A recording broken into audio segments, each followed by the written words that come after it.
I'm just going to play as I go. I don't really have a plan. I'm going to take it one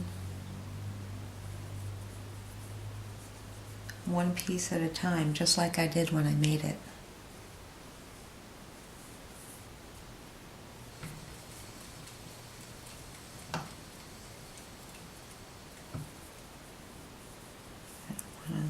I don't want to trap my beads. Make sure they get to hang free. Look at how pretty that is. I don't want anything getting stuck.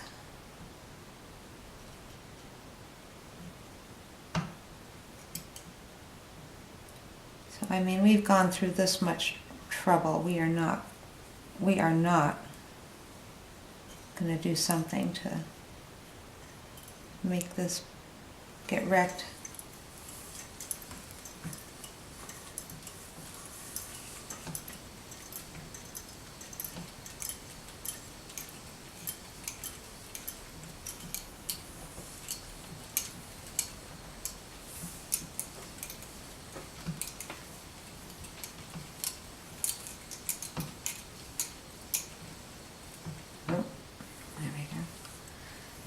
I didn't want to trap my locks.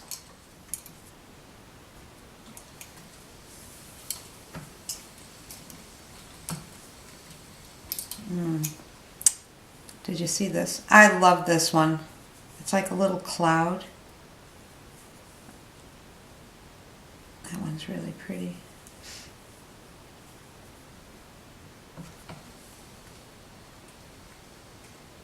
So I don't want to cover it up too much because I like the way it is.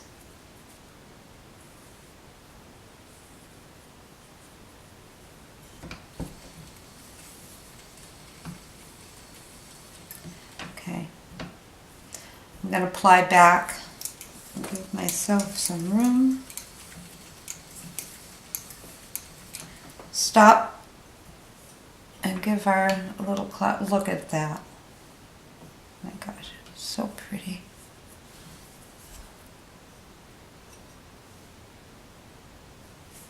For this, remember that one. I'm going to try and skip the bigger parts and just wrap it around and around a few times on the where the two colors meet there at the transition. Wrap it once around here, and then let's give it like a lot of thread, and then a little bit, and then a couple more wraps, and then back to a regular ply.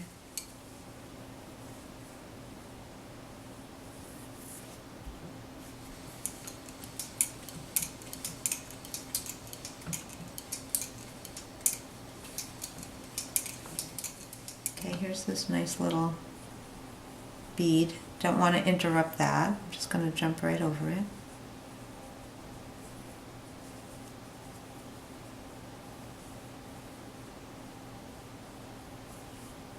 Okay. Then again, spin.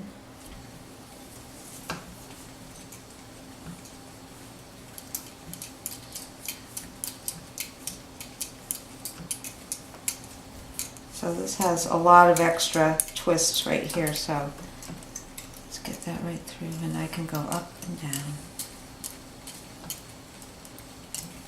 Use up some of that. That looks cool, almost like that, huh? See the three?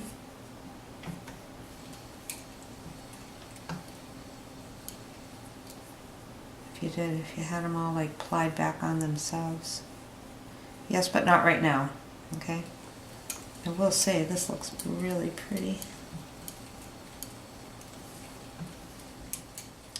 And up to the next. Oh, this was a wild thing. Okay, the beads are hanging from the middle. So again, I'm going to decorate the ends, end to end, without catching around a lot. Not too much, or it starts to, let's see, hopefully you can feed it from this end. It will start to unwind. and I don't want it to.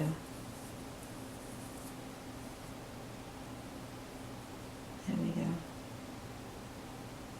And walk it through. Don't pinch anything down. Okay. And I have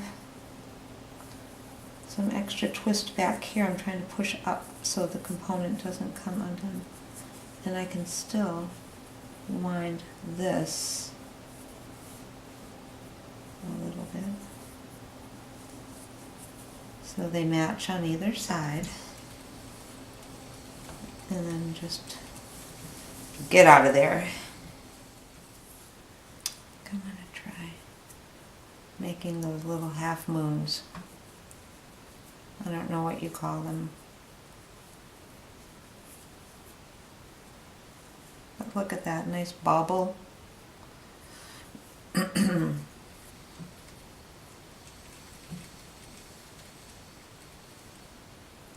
so when I get to here,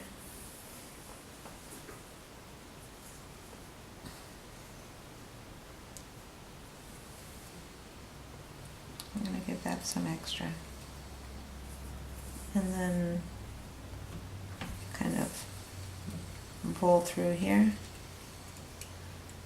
And another bobble.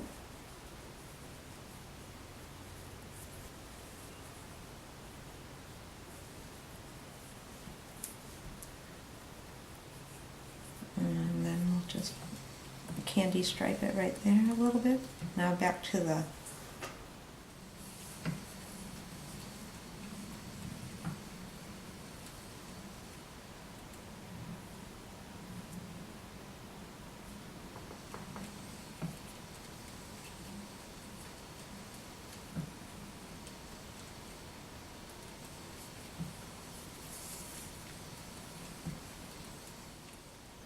So I started weaving. This is part 4. I finished all the spinning and the plying, and now I'm going to start weaving it. So I didn't have a specific loom for this job, so I took a piece of ceiling tile, it's here, and wrapped it in a scrap piece of sheet and literally just folded it around and taped it on the back. See? And what that did is it keeps it from shedding all over the place because the stuff is really messy. But the good part about it is it has the ability to use the T-pins, in which I'm going to use to make my loom. So here's the beginning. I'm laying out the components. And it's going to be loosely representing a landscape. So I had a lot of singles left over.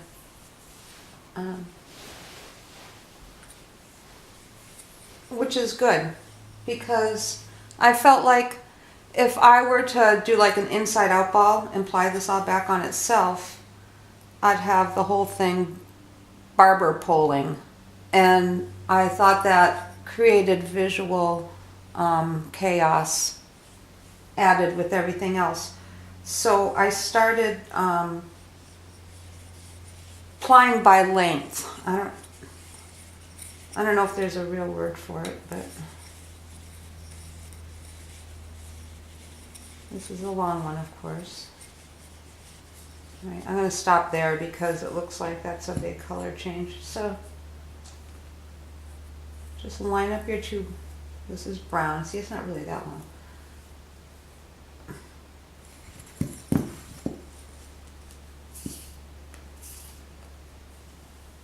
So that makes like one strand of brown.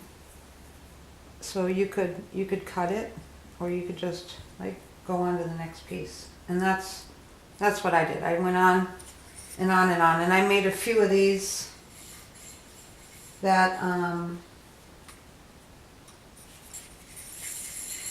gave me some solids to work with. So I thought that was a good idea. I don't know if there's a word for it or what.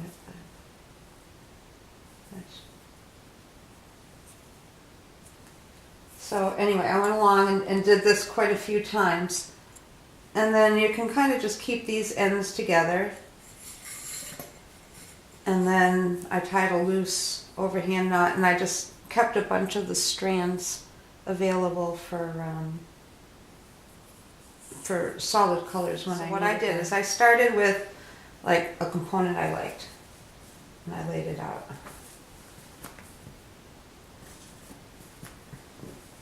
These are T-pins, but I'm sure you could use any pin you wanted. And that's a board overhead tile ceiling. So these are some scraps I have. So just to get the idea. So you might want to put this one over here.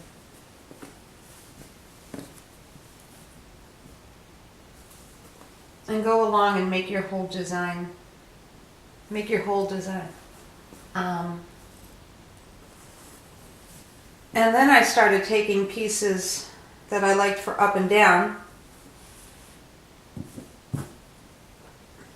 So say I wanted to use this one over here because it's really got that fat thing. I love it. So I just started tying these intersections together. Just tie them together. Tie them together, tie them together, tie them together. And then you could use actually one of your thinner pieces, like from this, to tie together and start. And then what I did is I used the fancy ones to overlay and a little bit of needle felting, and then a little bit of trimming, and so that's how I built it. I guess you could call it a loom. There ended up being very little weaving. So anyway, that's how I started designing it.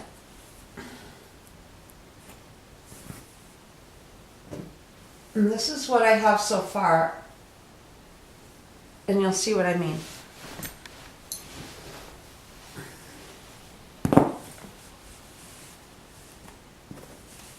I'm still working on that. So the beauty of this board right now is I can just go right in and pin it down. And then, now I started with, straight across. See how that looks? And then, I don't know, I might go back to straight across. I noticed too, though, I could actually hang it like at a lower angle. I'm not sure how I like that. It kind of fills in the open space more. But, so anyway. It's kind of good, and I thought this was a nice opportunity to hang a weaving other than your standard issue, across with a dowel or something like that. This way I can kind of pick it up on the two sides, and I kind of do like it still look like that. So, I don't know, while I'm thinking about it, here's the glass pieces. And now another thing, I don't mind changing my mind. Look how nice this looks. Doesn't that make more sense? So I might end up changing the tassels out, because I'll forever look at that and it will drive me nuts. I like that with that color, but I think it brings more contrast. If I were to put this one in there, it goes with the darker color fiber, and it gives contrast to that little tentacle stuff. So three of my single components I ended up putting up here, and what I did behind it even was where all my knotting was. I had a bunch of some of the pieces actually like went along, and when I got to the end, it just would loop. I'd have like adjust it to however I wanted the next row of components to go. But I had all this extra fiber, so I just kept pulling it in and tucking it and tucking it, and just built it on itself. Put a little bit of the green stuff that I cut off the roving and added to it, you can kind of see it underneath. It gave it a nice base, and it held kind of that whole mess together. And then, remember, I wasn't sure what I was going to do with those. But I did wash them and straighten them out. So I like the burst. I'll show you how I got that. So say here's one piece of that left over. So yeah, I got them wet, washed them, and just stretched them out a bit and let them dry. So it gave them the nice length. So on top of the green, I took the butt end, rolled it up, kind of tucked it on itself, and then let it go over the top like a wheel, and over and over and over. And so you got that nice that nice little circle, and this kind of helped to keep it standing up. It doesn't fall down, it doesn't go sideways. And you can use your little, here, this thing, you know, and stab away at it and kind of give it definition to anywhere you want to go. So I like that because it covered up that big field of green. It ended up being like way too much. It darkened this. I loved it. So where I had those three components, originally I was going to put them down here, but I didn't want the string to interfere with those lovely locks. So when I originally cut them out of the skein, say like this thing, we know it's not a flower. Pretend it's like one of those flowers. Remember when I went around with it and tucked it in? So I pulled them like this and kept the two sides that, coincidentally enough, they were all the light color.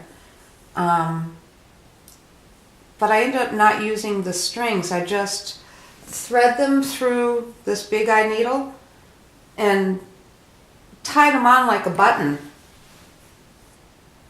in the back. So there's 1, 2, 3, and when you can see those up close, I'll take a better picture later, you can see all the color contrast there. It looks really nice. And I'll go through and like pick out all the beads, make everything go to the front.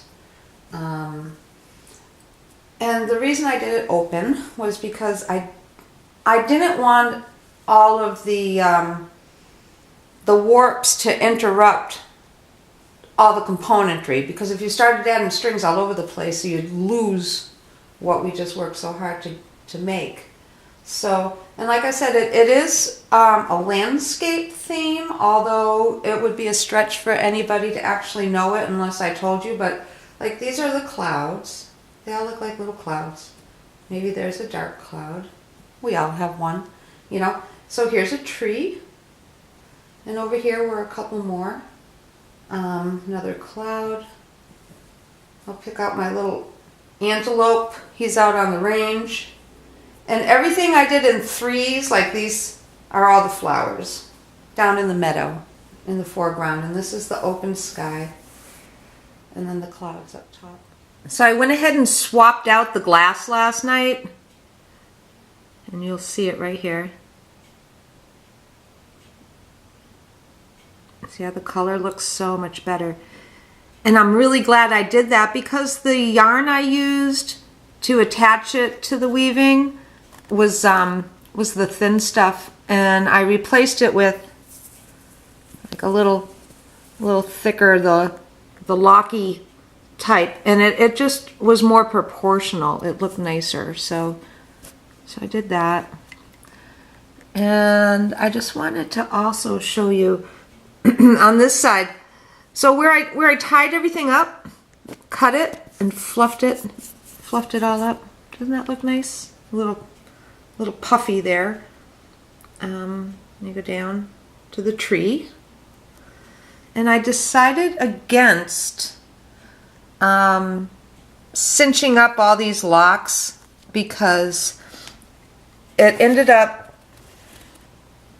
kind of squishing this all together, and you lost that linear look that I like so much.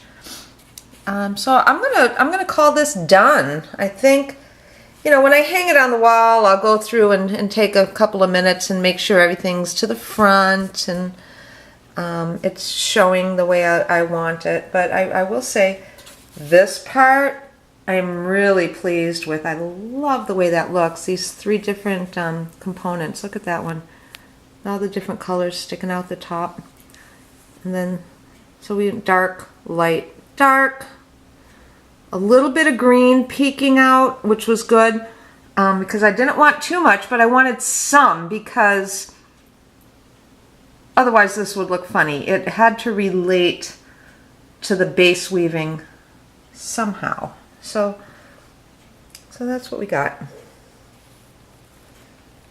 Okay. So there's a lot of scraps and little bits and pieces left over, and I went ahead and started another weaving with that. And of course there's bits and pieces left over. So I warped up my DIY peg loom with some silk, and I thought it would be like in the Sayori vein to just kind of freestyle what's left here and make a pretty weaving, and then using the componentry as well. So this is mostly my the stranded stuff that was left over off of the singles. So what I've been doing is going along, and you can see here this was a component with 2 little locks on the end. It went around and it was only this long, so I tucked it back in, and you know, they all kind of shove in there, and as long as you beat them down a little bit, it all stays. And I have to say, oh, I need my thing. I really like this. I like it a lot. So I'm just going to do a couple rows, and then I'll show you how I put in the componentry parts, because they don't really always thread through like the string does here. And when you get really long on these looms too, you have to be careful you're not getting your warp like skinnier and skinnier. So I go in a lot and just grab it. It's strong, it's silk, and just take these, look at that. And it helps to keep it open. Now, as long as your yarn is thin, you can pull it through. If you start using the chunky pieces, I'd really recommend that you create yourself a little shed by using this and then lifting it up. And then you can pull the pieces through. Otherwise, they get all hung up and they start to fall apart.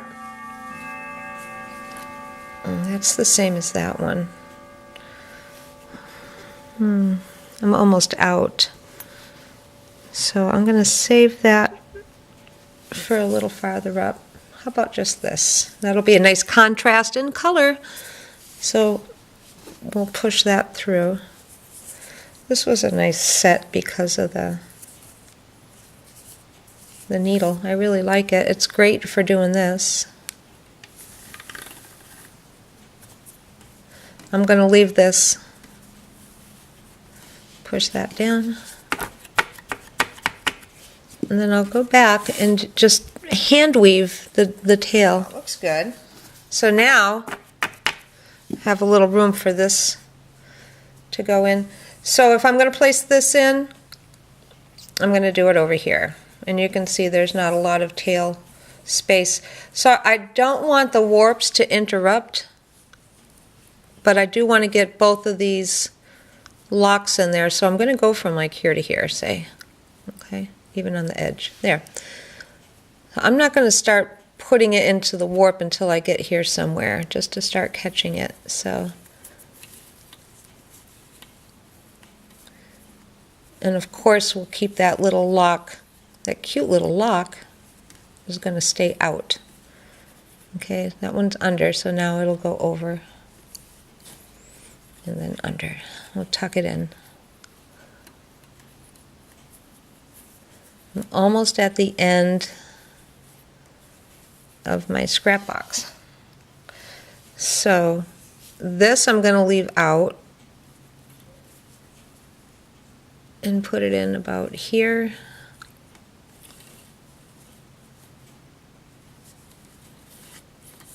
I know it's a little boring, but hang with me.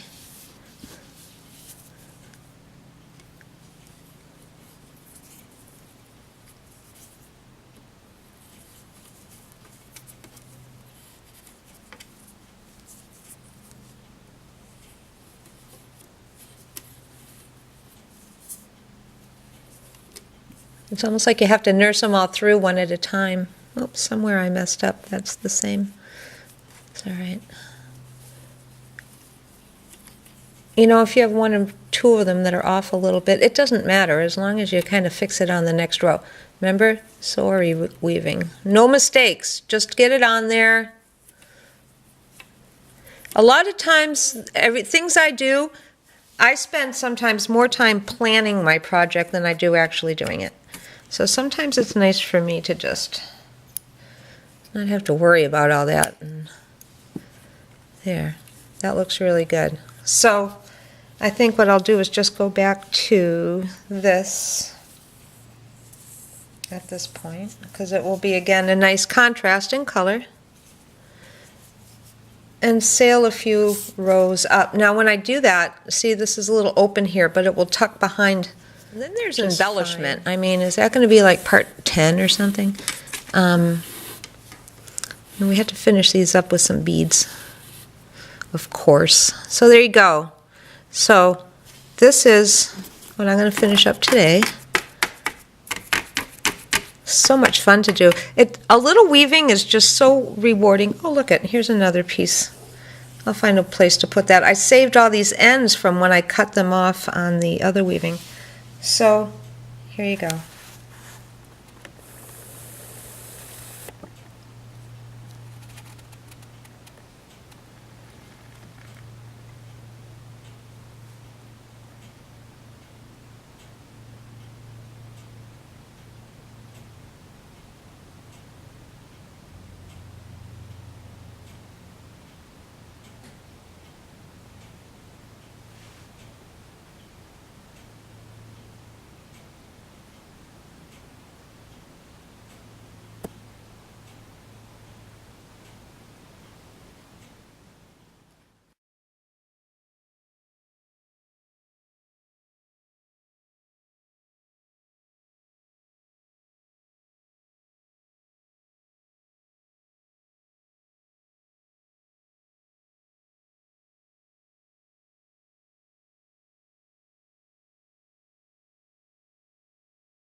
Here's the second piece that I finished. It's all woven. It's the last thing it really needs is to be steamed. You can see the curl on the bottom, but I think I can steam that out and press it a little bit. So, isn't that pretty? I made this here backing plate, and it's right there. It's Luan board covered in felt that I drilled the holes in and put the wire through, and then attached the flowers. And the extra pieces of yarn went around, and I could use it to needle felt all the green in, and then whatever was left for the locks to frame the glass. And the way it hangs, you don't see that, the hanger at all. So there you go.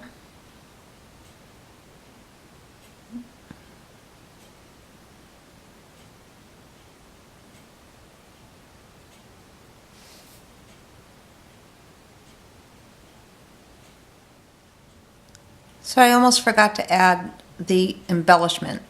I did add a few beads. This was pretty busy, so I didn't think it needed too much, but see the little dots inside the wheels? Here and here. I thought the gold beads just gave that a little pop. Doesn't it look pretty? And then I went ahead and used that little piece of rope that was part of the scrap box. Just that one little tiny piece, but it was just enough to decorate the tops of those glass pods on the tassels. That was really nice. And I almost forgot to use the silk ribbon, but I ended up just taking one long piece and putting it along this side, and I threaded it up and just pulled it up and then thread up some more and pulled it, so it ended up with these little tufts that you can kind of see here and here and here, and then went in between and added some beads as well. And then here's all that puffy stuff where I cut the weft, if you will. It's hard to see it with me just holding it like this, but I wanted to show you that I did embellish, not a lot. On the other side where the locks were, I ended up just leaving them because they looked great. Came across another set of beads that got lost somewhere along the way, so I added them around the tree so it would look more like a branch. And again, another piece of green string, added that. So I ended up still having the silk ribbon left over. So at the very end, I gathered up every little scrap and spun them up, and that includes, you can see there quite well, the scrap warps, the silk pieces from the weaving. I added those in too. I put everything in, and probably ended up with 4 or 5 yards of accent yarn if I want to use it for anything later, or part of this if I decide to make a hanger, which I don't think I will. I don't know, but I didn't want to waste it, so I used it up. So that's all I have for this scrap box. Twigs and branches. I hope you all enjoyed it. I did. Thank you, Natalie, for putting together such a beautiful package for all of us. Bye.